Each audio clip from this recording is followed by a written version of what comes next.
Hey everyone, welcome back to The Rustic Wife. My name's Alana. So I'm back in the kitchen today and I am making cookies. So I thought I would show you how I make my peanut butter cookies. Now, I always find peanut butter cookies are dry. Well, some of them are. And my husband used to call his grandmother's cookies little peanut butter dusters because they were dry, but he said the memories are good of them. So we like ours a little bit chewy, and that's what these ones are like today. So I thought I'd bring you along with me.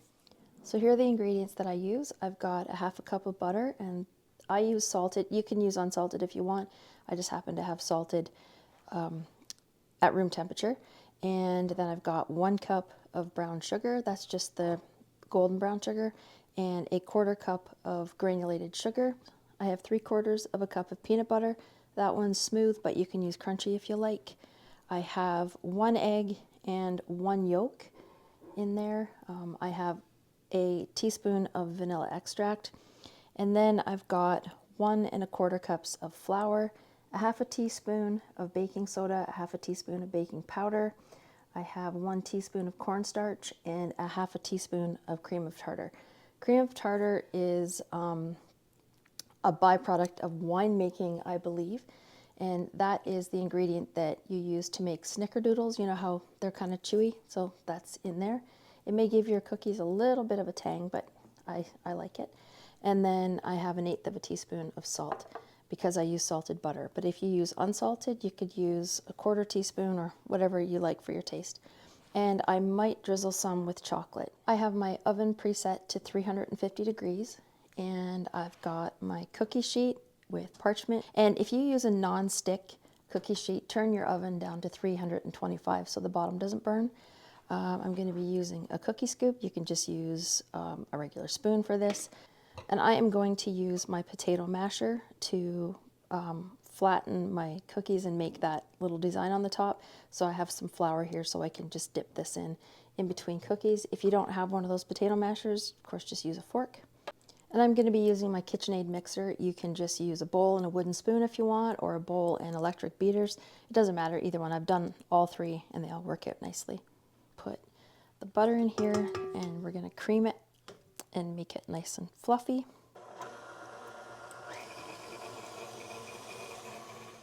Okay, and next the brown sugar. And the white sugar, I just add it all at once. And next, the 3/4 of a cup of peanut butter.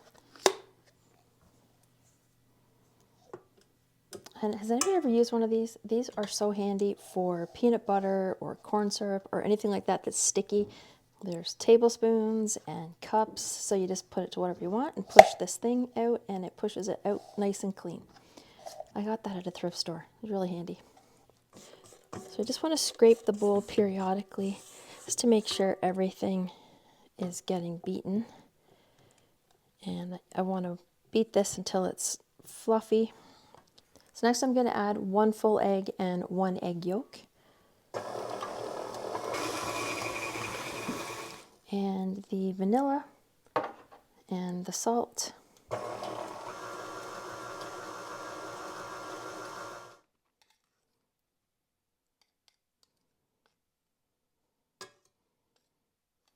So you can see the dough that is, it's quite sticky.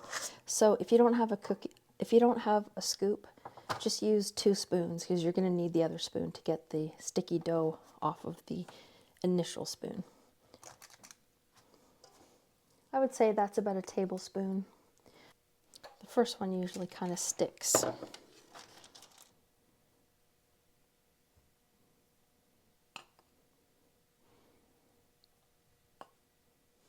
I just put the cookies in the oven at 350, and you want to bake them for between 10 to 12 minutes. But because oven temperatures vary, maybe put your timer on for 10 minutes and then check them.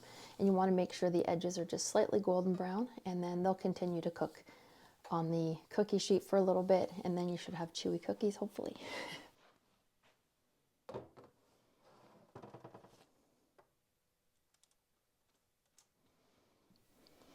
Okay, mine came out of the oven at 9 minutes. You can see it's kind of golden, the cookie is kind of golden brown at the side there.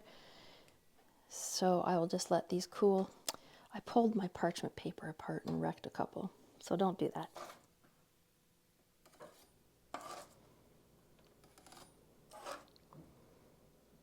So the cookies are baked, and it made almost 2.5 dozen, and James has already eaten 4 of them, so I'm going to be missing some for pictures. But I'm going to put some chocolate on some of them, on half. So I have about a half a cup of, I've just got, I think it's dark chocolate. You can use milk chocolate. I think that would taste good. Milk chocolate would probably be better. Kind of like a peanut butter cup type of thing. So I usually add about a teaspoon of shortening, but I don't have any, so I just use some coconut oil. So I'm just going to stick this in the microwave for probably about 25 seconds and then check it in another 25 seconds because you don't want to burn chocolate in the microwave. It's terrible. My chocolate is melted, and that took maybe about a minute, but I did it in 25-second intervals, just again to make sure it didn't burn. So I'm just going to set that aside. I'm going to chop some peanuts here because I think I'm going to put some peanuts on top of the chocolate as well. So you can drizzle the chocolate on. I've got some of these drizzle bags, but I think I'm just going to spoon it. You can also use a Ziploc bag. I'm just going to spoon it along the top to make it look like I dunked it. And put some peanuts on there.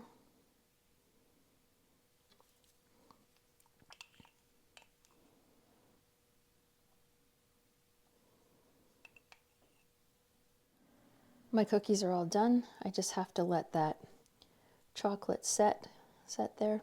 You can see a couple of these cookies here. The last few that I put in the oven, I actually forgot to press down with my potato masher. So I took them out with about 2 minutes left to bake, and I pressed them down and they turned out fine. You can see what they look like. They're quite thin. They're a nice chewy texture. That's what they look like on the inside. So that's my recipe for chewy peanut butter cookies, and I'm on number 2 now. They're good. And I hope you enjoyed today's video, and if you make these, I hope you like them as well. Thanks a lot for joining me, and I'll see you again next time.